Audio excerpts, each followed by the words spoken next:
In Lecture 1, I attacked the basic false beliefs of our society and pointed out that hundreds of research studies have failed to find any evidence that psychological or social problems cause alcoholism or even contribute.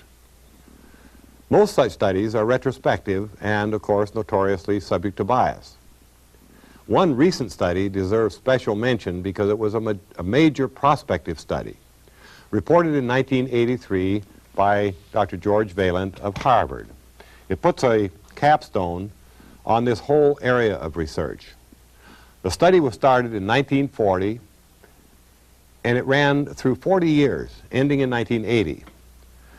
Now, it started with some 600 young men in the Boston area, about half in what they called the college sample and half in what they called the core city sample to get that contrast. They originally evaluated everything about these young men: demographics, psychological and social status, and then they reevaluated them every 5 years throughout the whole 40 years to see how they fared in life. Now, along the way, they identified the alcoholics as their alcoholism ripened to diagnosable stages. And at the end of the study, all of the data going back 40 years was analyzed, and among other things, they looked for correlations between early psychological and social variables and later alcoholism. They looked at everything: poverty, divorced or troubled parents, being subject to early abuse, school performance, all sorts of stressful experiences, depression, antisocial behavior, and all other factors commonly believed to cause alcoholism. Now, to everybody's surprise, I guess, none of the psychological or social factors correlated with later alcoholism. All of the correlations were zero, no relationship whatsoever.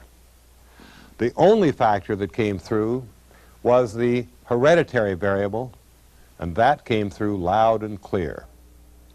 Meanwhile, in the laboratory, animal researchers were also studying these beliefs about alcoholism, and one family of studies, and this was going on through the 60s up into the 70s, was to take a group of lab animals, say mice or rats, whatever, and test the hypothesis that stress causes heavy drinking.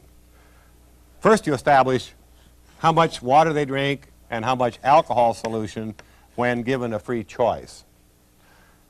And then you stress the animals and see how much more they drink. Well, a funny thing happened. You stress the animals with electric shock or blow puffs of air on them or whatever, get them upset, and what they found was that the animals drink less alcohol under stress. So the researchers said, well, we'll bypass that step. We'll go straight to the heavy drinking, and we'll do that by simply removing the water and making them drink the alcohol solution, because we know that heavy drinking will cause addiction. So they drank the animals for a while and then retested them. The majority promptly went back to water. However, a stubborn minority continued to prefer the alcohol solution. Well, they thought, we'll try harder, so they took away the water and boosted the alcohol concentration, say 10%, and some researchers had the animals drinking almost their entire lives, leaving just enough time at the end before they expired to retest them, and when they did, the majority promptly went back to water. You simply couldn't get the majority addicted. Well, it occurred to some researchers that perhaps this stubborn difference was hereditary. They checked that out by the simple expedient of checking successive generations of animals. Sure enough, the animals that became addicted to alcohol had offspring that also became addicted, and those that retained a preference for water had offspring that also retained a preference for water. So now we know two things: that addiction is physical and that it's hereditary. Remember in the first lecture I mentioned how factual knowledge has bounced off the field of alcoholism? This is a prime example. The funding was from the National Institute of Alcohol Abuse and Alcoholism, NIAAA, and there was a sort of an instant communication around the professional community, the research community, that we're going to disqualify these animals because they don't behave like we think human beings behave. And to make that stick, they simply slashed the funding over the loud protests of the researchers. Now contrast that with our complete acceptance of animal research on hundreds, thousands of other chemicals. I read recently of an insecticide that was studied with laboratory rats, and they found that if they exposed the animals to enough of the insecticide long enough in high enough concentrations, some of them developed cancer. And they immediately extrapolated that finding to the human population, estimating that if the insecticide was marketed, 1 out of 10,000 human beings would be at risk of cancer. And with no argument, we just accepted the fact that the insecticide should be banned. And we banned thousands of chemicals routinely. In other words, we practiced prohibition with a whole lot of chemicals. Now, I'm going to come back to this figure of 1 in 10,000 at a later segment when we talk about risk factors of alcoholism. But we've known for hundreds of years that alcoholism is a family disease, that different families have different rates of alcoholism, ranging from pretty close to 0 up to around 100%. With some families, 50% of the members are alcoholic, or 80%, or 20%, or whatever. And we've always dismissed this information as being caused by the influence of the parents on the children. That the children grow up with drinking alcoholic parents, and they either copy them or react emotionally, and then they become alcoholics too. But research tells a different story. When I first reviewed this research area in 1968, I found 8 or 10 research studies showing that family alcoholism is hereditary. And there have been a number of studies since confirming the earlier ones. One model of research for studying heredity versus environment is the foster home placement study. People are studied who, as infants, were separated from their biological parents. They don't even know who they are. They couldn't be influenced by their behavior. And you study their alcoholism rate in later life. One group, whose biological parents were known to have been alcoholic, and the control group, whose biological parents were not known to have been alcoholic. And then you simply tally the alcoholics in each group in later life. And what the researchers consistently find is this: if the biological parents were alcoholic, the offspring are also probably alcoholic at a rate of 25, 27%. In the control group, the offspring alcoholism rate is about 5%. Now, sometimes critics pounce on that 5%. They say, aha, non-alcoholics have produced alcoholic offspring. But wait a minute. Typically, the mothers of these infants placed in foster homes were in their teens and 20s, too early to reliably diagnose their alcoholism, so there were undoubtedly some alcoholic mothers of the control group subjects. Notice also that paternity is a big question in that population. Who was the real father? And again, undoubtedly there were some alcoholic fathers of some of those control group subjects. The two factors together would easily account for the 5% alcoholism rate. For other reasons, we can say that the rate is 0, really. Well, there have been some other kinds of research, twin studies. If one twin is an alcoholic, the other one probably is too, even though they're raised separately and don't even know each other, can't influence each other's drinking behavior. If the twins are identical twins, the concordance is 4 times as high as if they're fraternal twins. Now there's another line of research that's kind of the flip side of the first one. What about kids born of non-alcoholic biological parents raised by drinking alcoholics? Does that cause them to be alcoholic? And the answer is no. Take one group whose biological parents, both groups have biological parents who are not alcoholic. One group was raised by the drinking alcoholics, the other one by non-alcoholic foster parents, and there's no difference in their alcoholism rate. So again, to summarize, psychological and social factors not only don't cause alcoholism, they don't even contribute. Now, a lot of research has been done trying to establish the effect of stress on becoming an alcoholic by studying different occupational groups. They may find that Group A has a higher rate than Group B by 20% or 30 or 40%. And as I say, always explain the difference on the basis of stress. Whether the high rate group is salesmen and the uncertainty of a commission income and competition, or a doctor with life and death decisions to make and so forth, as though those stress factors explain the difference in rates of alcoholism. Well, first of all, we're talking about relatively small differences. Let's look at some real differences in alcoholism rates. On this chart, I've listed some illustrative ethnic or racial groups in this column, and then the rates of alcoholism in the second column. And these are just, as I say, illustrative. We could add maybe some Oriental groups here with low rates, and the Irish and blacks would be in this middle group, and so forth. But the point is that the rate of alcoholism varies from below 1% for this group to up around 80 or 90% for this group. Now, these are astronomical rates. We're talking about, in the middle group, perhaps 10, 20, 30% alcoholism rate. In other words, this group would be perhaps 30 times higher, and this one would be 80 times higher, contrasted with those 20 or 30% rates of occupational groups. And as it turns out, the racial mix in different occupational groups is what really explains those differences.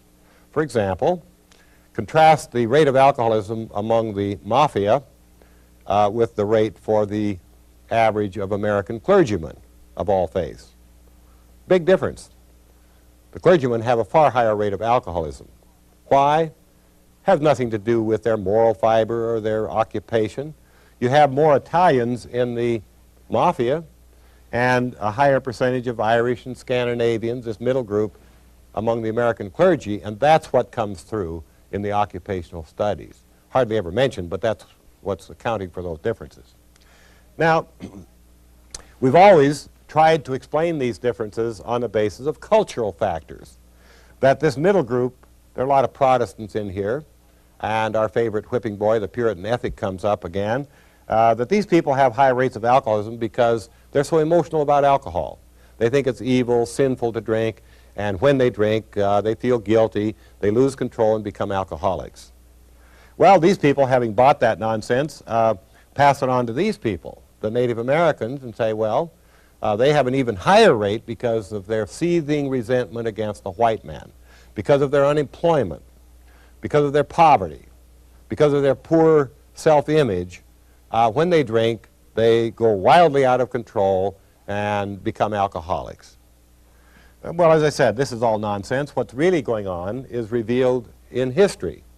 When alcohol first came into this middle group, about 1,500 years ago, whole families were devastated. It was instant alcoholism, and the breadwinner was the usual. The men were drinking, and the breadwinner was lost, and families devastated, and so on a wholesale basis. Maybe 1 out of 6, 1 out of 8 drinkers drank as alcoholics. And now I want to remind you of that insecticide study. We think we're being very rational when we decide to ban the insecticide because we think it has a 1 in 10,000 risk factor. How do you like 1 in 5, 1 in 8, 1 in 10? Breadwinner lost, families destitute, and no place to turn. They didn't have those thousands of agencies to help them. Many of them turned to the local clergyman, and they raised their children quite reasonably to fear alcohol.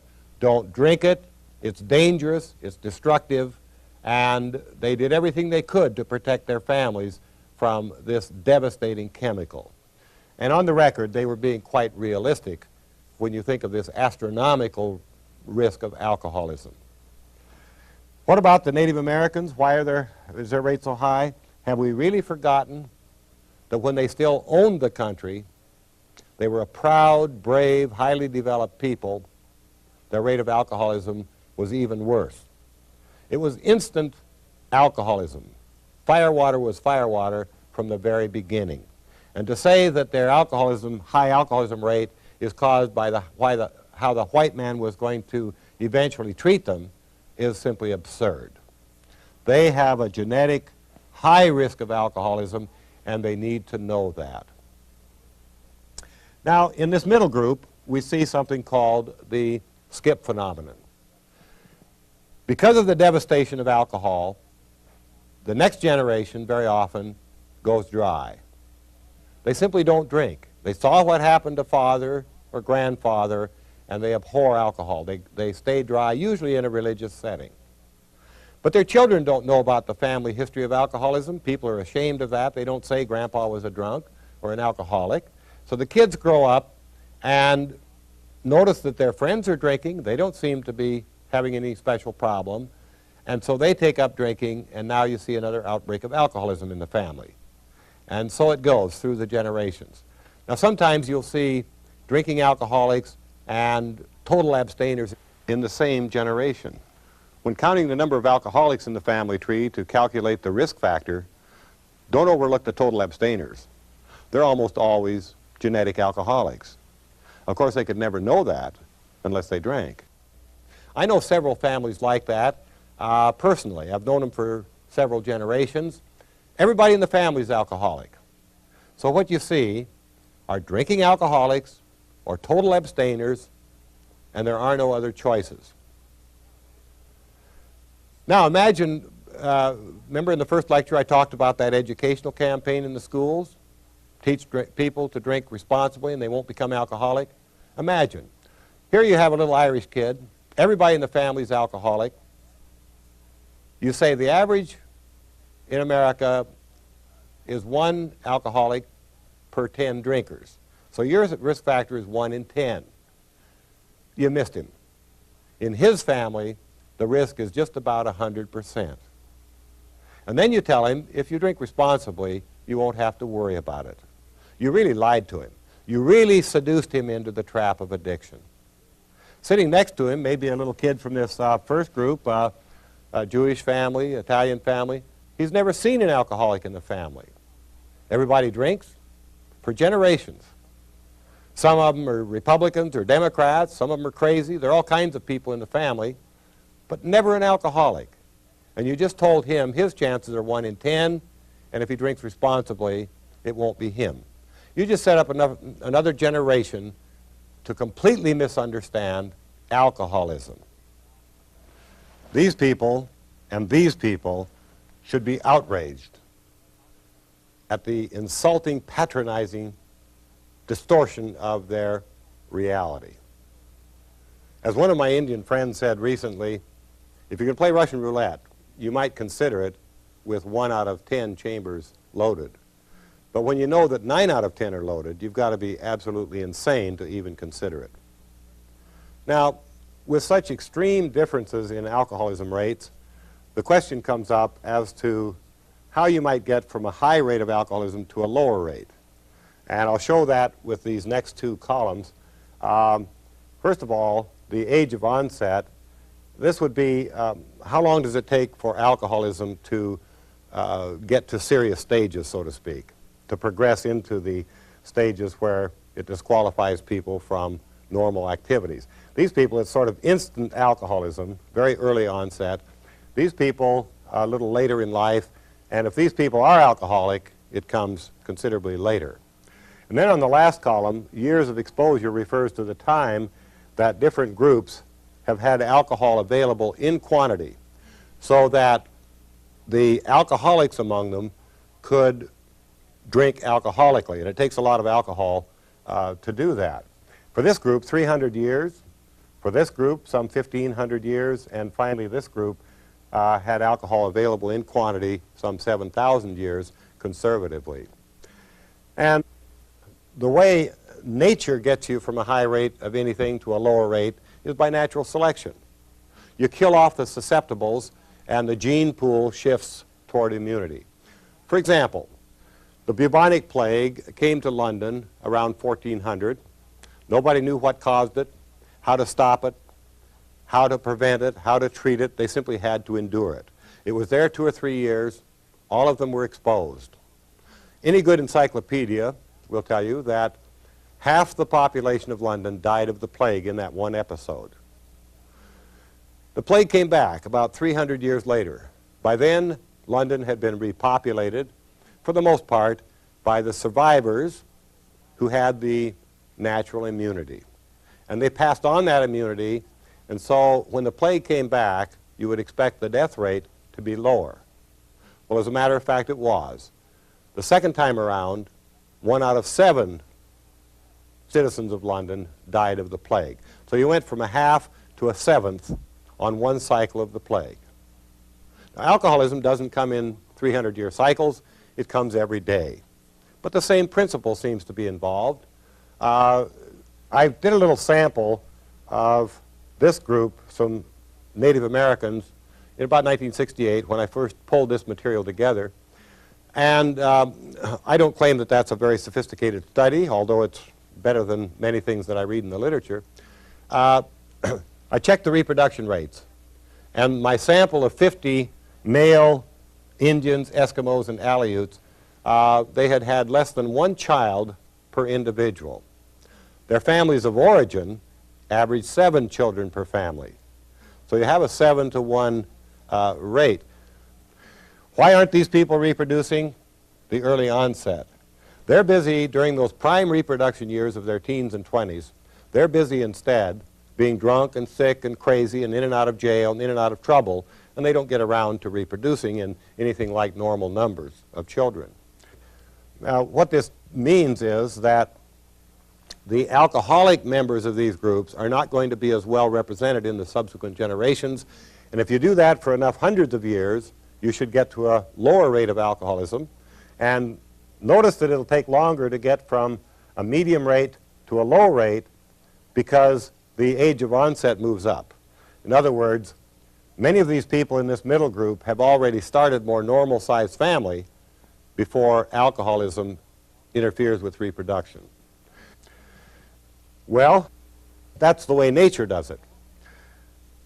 Prohibition is another way to control this problem, and prohibition really didn't work very well for the mixed population of the United States with their diverse alcoholism rates.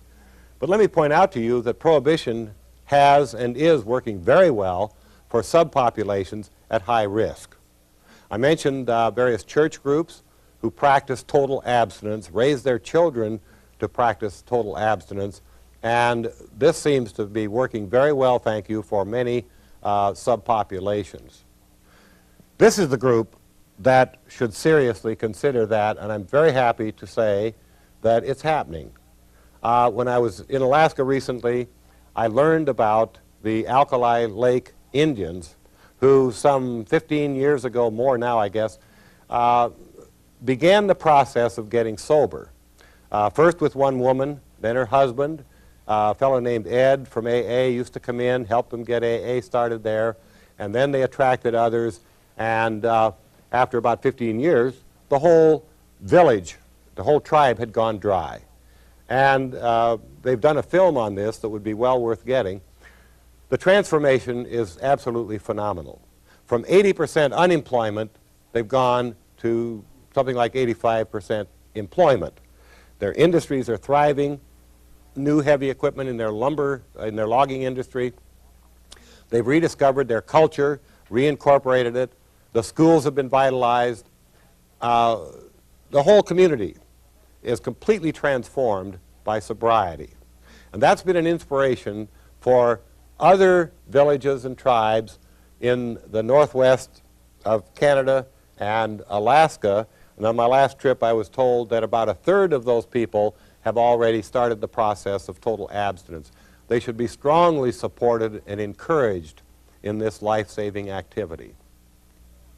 Now, if we'll ignore this column for a minute and talk only about the alcoholism rates, we see that they range from below 1% up to 80 or 90%. For the other drugs, heroin, cocaine, marijuana, the range is entirely different. We start with addiction rates above 50% and go up pretty close to 100. With such astronomical rates of addiction, it's sheer madness to even consider recreational use of these other drugs. With this historical perspective, it's clear that we've always had the pieces of the puzzle upside down, with cause and effect reversed. Knowing that alcoholism is a genetic condition, we should expect to find the physical causes. Well, that's exactly what we do find in the liver and brain of the alcoholic in the next lecture. In Lecture 3, Mechanisms of Addiction.